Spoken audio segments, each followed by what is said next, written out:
How are you? നമുക്ക് ഇന്ന് cauliflower fry ഉണ്ടാക്കിയാലോ? നമുക്ക് വൈകുന്നേരം ചായയുടെ കൂടെ നല്ല ക്രിസ്പി ആയിട്ടുള്ള കോളിഫ്ലവർ ഫ്രൈ കഴിക്കാം. ഇത് വളരെ എളുപ്പമാണ് ഉണ്ടാക്കിയെടുക്കാനായിട്ട്. നമുക്ക് 4 മണി പലഹാരമായിട്ട് കുട്ടികൾക്ക് ടൊമാറ്റോ സോസ് ഒക്കെ കൂട്ടി കൊടുത്തു കഴിഞ്ഞാൽ കുട്ടികൾ വളരെ ഇഷ്ടപ്പെട്ട് കഴിക്കും. നമുക്ക് ഈ സെയിം റെസിപ്പി യൂസ് ചെയ്തിട്ടാണ് നമ്മൾ ചില്ലി ഗോബി ഉണ്ടാക്കുന്നത്. അപ്പൊ നമുക്ക് കോളിഫ്ലവർ ഫ്രൈ റെഡിയാക്കാം. നമുക്ക് കിച്ചണിലേക്ക് പോവാം. നമുക്ക് ഇൻഗ്രീഡിയൻസ് നോക്കാം. കോൺഫ്ലവർ എടുത്തിട്ടുണ്ട്, ജിഞ്ചർ ഗാർലിക് പേസ്റ്റ്, ഉപ്പ്, മൈദപ്പൊടി, കോളിഫ്ലവർ, വെള്ളം, കുരുമുളക് പൊടി, കാശ്മീരി ചില്ലി പൗഡർ, മഞ്ഞൾപ്പൊടി, സോയാ സോസ്. നമ്മളിവിടെ 1.5 കപ്പ് മൈദപ്പൊടി എടുത്തിട്ടുണ്ട്. അതിന്റെ നേർ പകുതി അളവ് 1/4 കപ്പ് കോൺഫ്ലവർ എടുത്തിട്ടുണ്ട്. നമ്മൾ എടുക്കുന്ന മൈദപ്പൊടിയുടെ നേർ പകുതി അളവായിരിക്കണം നമ്മൾ കോൺഫ്ലവർ എടുക്കേണ്ടത്. നമ്മൾ ഇവിടെ ഒരു കോളിഫ്ലവർ ആണ് എടുത്തിരിക്കുന്നത്. ഇത് ആദ്യം നമ്മൾ കട്ട് ചെയ്തതിന് ശേഷം ഈ ഒരു കോളിഫ്ലവർ മുങ്ങിക്കിടക്കത്തക്ക രീതിയിലുള്ള അത്രയും വെള്ളം, കട്ട് ചെയ്ത ഇത്രയും പീസ് മുങ്ങിക്കിടക്കത്തക്ക രീതിയിലുള്ള വെള്ളം നമ്മൾ ഒരു പാത്രത്തിൽ എടുക്കുക. അതിലേക്ക് 1 ടീസ്പൂൺ ഉപ്പ് ചേർത്തിട്ട് നന്നായിട്ട് വെള്ളം തിളപ്പിക്കുക. ആ തിളച്ച വെള്ളം നന്നായിട്ട് വെട്ടി തിളച്ച് കഴിയുമ്പോൾ നമ്മൾ ഫ്ലെയിം ഓഫ് ചെയ്യുക.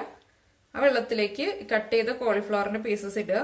ഒരു 5 മിനിറ്റത്തേക്ക് നമ്മൾ ആ ഉപ്പ് വെള്ളത്തിൽ കോളിഫ്ലവർ ഇട്ട് വയ്ക്കുക. 5 മിനിറ്റ് കഴിഞ്ഞതിന് ശേഷം നമ്മൾ ആ ചൂടുവെള്ളത്തിൽ നിന്ന് മാറ്റിയിട്ട് വെള്ളത്തിൽ നന്നായിട്ട് 2-3 പ്രാവശ്യം വാഷ് ചെയ്തെടുത്തതാണിത്. അങ്ങനെയാണ് നമ്മൾ ഈ കോളിഫ്ലവറിന്റെ ഓരോ പെറ്റൽസും എടുത്തിരിക്കുന്നത്. ഇനി നമുക്കിത് ഫ്രൈ ചെയ്യാനുള്ള ബാറ്റർ റെഡിയാക്കാം. നമുക്ക് മൈദപ്പൊടിയിലേക്ക് ആദ്യം കോൺഫ്ലവർ ചേർക്കാം.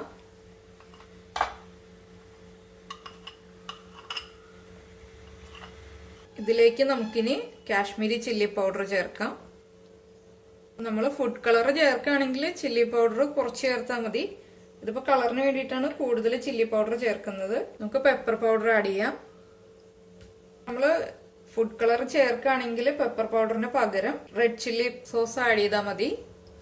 ഇനി ഇതിലേക്ക് നമുക്ക് സോയ സോസ് ആഡ് ചെയ്യാം. മഞ്ഞൾപ്പൊടി ചേർക്കാം. ഇതിലേക്ക് നമുക്ക് ബാറ്ററിന് ആവശ്യമായിട്ടുള്ള ഉപ്പ് ചേർത്ത് കൊടുക്കാം. സോയ സോസ് ഒഴിച്ചതുകൊണ്ട് ഉപ്പ് നമ്മൾ ശ്രദ്ധിച്ച് ചേർക്കണം. ഇനി നമുക്ക് വെള്ളം ഒഴിച്ചിട്ട് ഇത് മിക്സ് ചെയ്തെടുക്കാം. നമുക്ക് കുറച്ചായിട്ട് വെള്ളം ഒഴിച്ചിട്ട് ബാറ്റർ മിക്സ് ചെയ്തെടുക്കാം.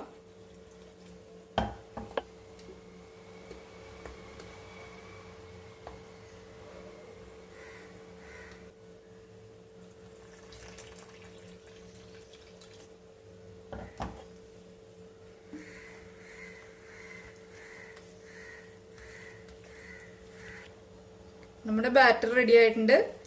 ഈ ഒരു കൺസിസ്റ്റൻസിയിലാണ് നമ്മൾ എടുത്തിരിക്കുന്നത്. ആവശ്യത്തിന് വെള്ളം ചേർത്തിട്ട് ഈ ഒരു കൺസിസ്റ്റൻസിയിൽ നമ്മൾ മിക്സ് ചെയ്തെടുക്കണം. ഇതിലേക്ക് നമുക്ക് ഒരു 1/4 ടീസ്പൂൺ ജിഞ്ചർ ഗാർലിക് പേസ്റ്റ് ചേർക്കാം. ഇത് നന്നായിട്ട് നമുക്ക് മിക്സ് ചെയ്തെടുക്കാം. നമ്മൾ ചീനച്ചട്ടിയിൽ ഫ്രൈ ചെയ്യാൻ വേണ്ടിയിട്ട് എണ്ണ ചൂടാക്കാൻ വെച്ചിട്ടുണ്ടായിരുന്നു. ഇപ്പൊ അത് നന്നായിട്ട് ചൂടായിട്ടുണ്ട്. റെഡിയാക്കി വെച്ചിരിക്കുന്ന നമ്മുടെ ബാറ്ററിലേക്ക് കോളിഫ്ലവറിന്റെ പെറ്റൽസ് ഇട്ടിട്ട് നമുക്ക് കുറച്ച് ഇത് ഇട്ട് കൊടുക്കാം. ഒരുമിച്ചിട്ട് കഴിഞ്ഞാൽ നമുക്ക് എണ്ണയിലേക്ക് ഇട്ടിട്ട് ഹാൻഡിൽ ചെയ്യാൻ ബുദ്ധിമുട്ടാവണ്ട. നമുക്ക് ബാറ്ററിൽ ഡിപ്പ് ചെയ്ത കോളിഫ്ലവറിനെ ഇനി എണ്ണയിലേക്ക് ഇട്ട് കൊടുക്കാം. ഞാൻ ഫ്ലെയിം കുറച്ച് വെച്ചിട്ടാണ് കോളിഫ്ലവറിന്റെ പീസസ് ആഡ് ചെയ്യുന്നത്.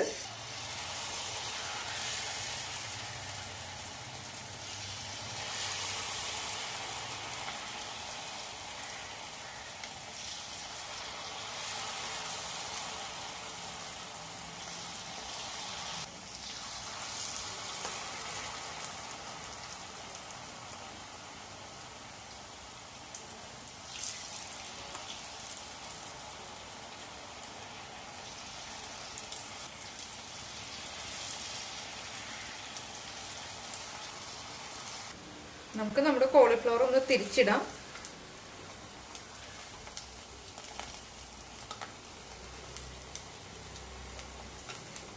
എണ്ണ നന്നായിട്ട് ചൂടായതുകൊണ്ട് വേഗം ഫ്രൈ ആയി കിട്ടിയിട്ടുണ്ട്.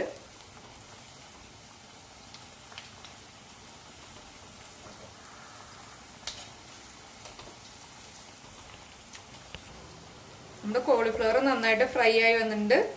നമുക്കിതൊരു ടിഷ്യൂ പേപ്പറിലേക്ക് മാറ്റാം.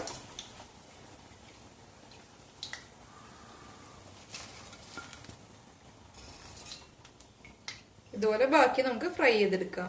നമ്മൾ എണ്ണയിൽ കുറച്ചായിട്ട് കോളിഫ്ലവർ ഫ്രൈ ചെയ്തെടുക്കുകയാണ്. എല്ലാം ഒരുമിച്ചിടാൻ പറ്റില്ല. ഇതിപ്പോ ഞാൻ ലോ ഫ്ലെയിമിലാണ് വെച്ചിരിക്കുന്നത്. എനിക്കിത് ഇത്തിരി വലിയ ബർണർ ആയതുകൊണ്ട് ഹൈ ഫ്ലെയിമിൽ വെച്ചിട്ടുണ്ടെങ്കിൽ, മീഡിയം ഫ്ലെയിമിൽ വെച്ചിട്ടുണ്ടെങ്കിൽ പെട്ടെന്ന് കരിഞ്ഞു പോവും.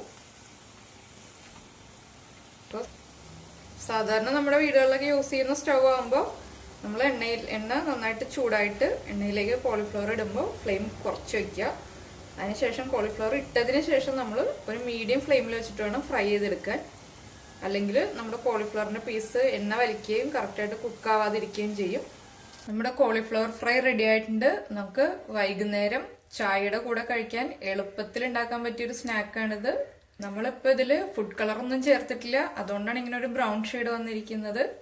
ഇപ്പൊ നമ്മൾ ഫുഡ് കളർ ചേർക്കുകയാണെങ്കിൽ കാണാൻ നല്ല ഭംഗി ഉണ്ടാവും, ഒരു റെഡിഷ് ആയിട്ടുള്ള കളർ നമുക്ക് കിട്ടും. നമ്മൾ ഇതേപോലെ തന്നെ കോളിഫ്ലവർ ഫ്രൈ ചെയ്തെടുത്തിട്ടാണ് ചില്ലി ഗോബി ഉണ്ടാക്കുന്നതും. നമ്മൾ ചില്ലി ഗോബി ഉണ്ടാക്കുന്ന വീഡിയോ എല്ലാവരും കണ്ടിട്ടുണ്ടാവുമല്ലോ. അപ്പോൾ എല്ലാവരും ഉണ്ടാക്കി കഴിച്ചു നോക്കിയിട്ട് ഇഷ്ടപ്പെട്ടാൽ കമന്റ് ചെയ്യാൻ മറക്കരുത്.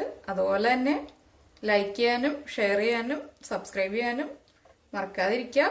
നമുക്ക് അടുത്ത ഡിഷുമായിട്ട് അടുത്ത ദിവസം കാണാം. ബൈ.